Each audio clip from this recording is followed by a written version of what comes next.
আসসালামু আলাইকুম। অষ্টম শ্রেণীর শিক্ষার্থী, তোমাদের অর্ধবার্ষিক পরীক্ষার প্রশ্নটি আমরা আজকে চলো সমাধান করি। বাংলা দ্বিতীয় পত্র, 15টি এমসিকিউ, পূর্ণমান সময় 15 নাম্বার 15।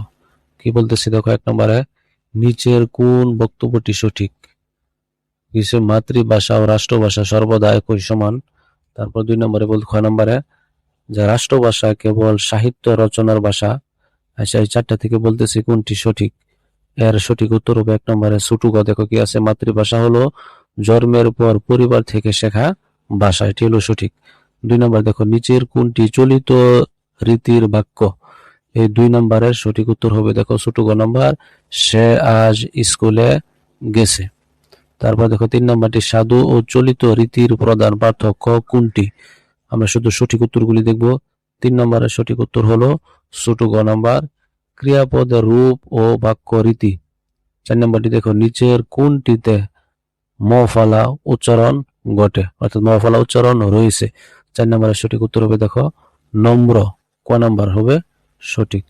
তারপর দেখি 5 নম্বর প্রশ্নটি, নিচের কোন শব্দে ব ফলার র উচ্চারণ বধ্বনি?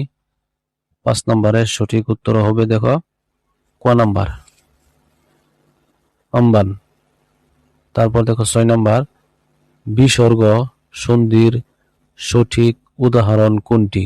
6 নম্বরের সঠিক উত্তর হবে দেখো খ নাম্বার, কি আছে, নমস্কার। 7 নম্বরটি দেখো, নিচের কোনটি পদ? 7 নম্বরের সঠিক উত্তর হবে দেখো ছোট গ নাম্বার, মানুষটি। 8 নাম্বার, নিচের কোনটি শব্দ কিন্তু পদ নয়? 8 নম্বরের সঠিক উত্তর হবে দেখো ছোট গ নাম্বার, কি আছে, ছেলেরা। এবার চলো পরবর্তী প্রশ্নটি দেখি। 9 নম্বর, কবি শব্দের স্ত্রীলিঙ্গ কি? কবি শব্দের 9 নম্বরের সঠিক উত্তর হবে বড় গ নাম্বার, কবিতি স্ত্রী। আচ্ছা, তারপরে 10 নম্বর, নিচের কোনটি লিঙ্গস্তরের সঠিক জোড়া? 10 নম্বরের সঠিক উত্তর হবে দেখো ক নাম্বার। তারপরে দেখো 11 নম্বর, এর সঠিক ধাতুর সঙ্গে বিভক্তি বা প্রত্যয় যুক্ত হয়ে যে পদ গঠিত হয় তাকে কি বলা হয়? 11 নম্বরের সঠিক উত্তর হবে দেখো খ নাম্বার, ক্রিয়াপদ। তারপর দেখো, নিচের কোনটি সাধিত ধাতু? 12 নম্বরের সঠিক উত্তরটি চলো দেখি, দেখা, এটি হলো সঠিক বর্গ। নিচের কোনটি মৌলিক ধাতু? 13 নম্বরের সঠিক উত্তর হবে ক নাম্বার, করব। 14 নম্বর, সে আগামীকাল ঢাকা যাবে বাক্যটির ক্রিয়াপদ কাল কি? 14 নম্বরের সঠিক উত্তর হবে দেখো ছোট গ নাম্বার, ভবিষ্যৎকাল। 15 নম্বর, নিচের কোন বাক্য ঘটনার বর্তমান কাল? 15 নম্বরের সঠিক উত্তর হবে দেখো খ নাম্বার, আমি এখন পড়ছি। তোমাদের সকল পরীক্ষার ভিডিও পেতে চ্যানেলটি সাবস্ক্রাইব করে রাখো। এখন আমরা মূল প্রশ্নটি দেখি কি কি আছে। প্রথমে বলতেছি, কোন উচ্ছেদ লিখতে দুইটি যে কোনো একটি স্মার্ট বাংলাদেশ গঠনে শিক্ষার ভূমিকা, এটি লিখতে পারো, অথবা এই নিচে যে আছে এটা লিখতে পারো। বই মানুষের নীরব বন্ধু, জীবনের প্রতিটি পর্যায়ে বই আমাদের পথ দেখায়। যদি এটি লিখো তাহলে নিচের এই প্রশ্ন অনুসারে লিখতে হবে। যেমন বইকে কি বলা হয়েছে, যেমন এই যে বইকে বন্ধু বলা হয়েছে। বই পড়লে আমরা কোন কোন বিষয় পরিচিত হই।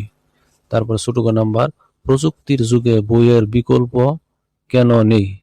তারপরে দেখো বড় গ, বই আমাদের মনের অন্ধকার দূর করে আলোর পথ দেখায়, উক্তিটি ব্যাখ্যা করো। এসবটি উত্তর দিতে হবে। তারপর 2 নম্বরে দেখো কি আছে, 5 নম্বর থাকবে, দুইটির একটি উত্তর দিতে হবে। কি বলছে যে সারাংশ লিখো। কি লিখবে? বাংলার প্রাকৃতিক সৌন্দর্য অপার, আমাদের দেশ নদ নদী খাল বিল, এটা সম্পর্কে লিখতে হবে। অথবা তুমি কি লিখতে পারো যে যদি তোরা ডাক শুনে কেউ না আসে, এটা অথবা এটা, যে কোনো একটা তোমাকে লিখতে হবে। তারপর 3 নঙে কি আছে দেখো, ভাব সম্প্রসারণ দুইটির যে কোনো একটি। 5 নম্বর, শিক্ষাই জাতির মেরুদণ্ড, এটি অথবা মানুষ মানুষের জন্য, জীবন জীবনের জন্য। তারপর দেখো পত্র কি আছে, তোমার দেখা একটি ঐতিহাসিক স্থান বর্ণনা দাও। বন্ধুর কাছে পত্র লিখবে, অথবা বিদ্যালয়ের লাইব্রেরির নতুন বই সংগ্রহের জন্য প্রধান শিক্ষক বরাবর একটি দরখাস্ত লিখো। 5 নম্বরে আছে প্রবন্ধ রচনা তিনটি হতে একটি। কি কি? বিজ্ঞান ও প্রযুক্তি, আমার প্রিয় ঋতু বর্ষা, অথবা দুর্নীতি একটি জাতীয় সমস্যা। এভাবে তোমাদের এই প্রশ্নটি আছে। আশা করি ইনশাল্লাহ খুবই ভালো হবে পরীক্ষা। আজকে এ পর্যন্তই, ধন্যবাদ।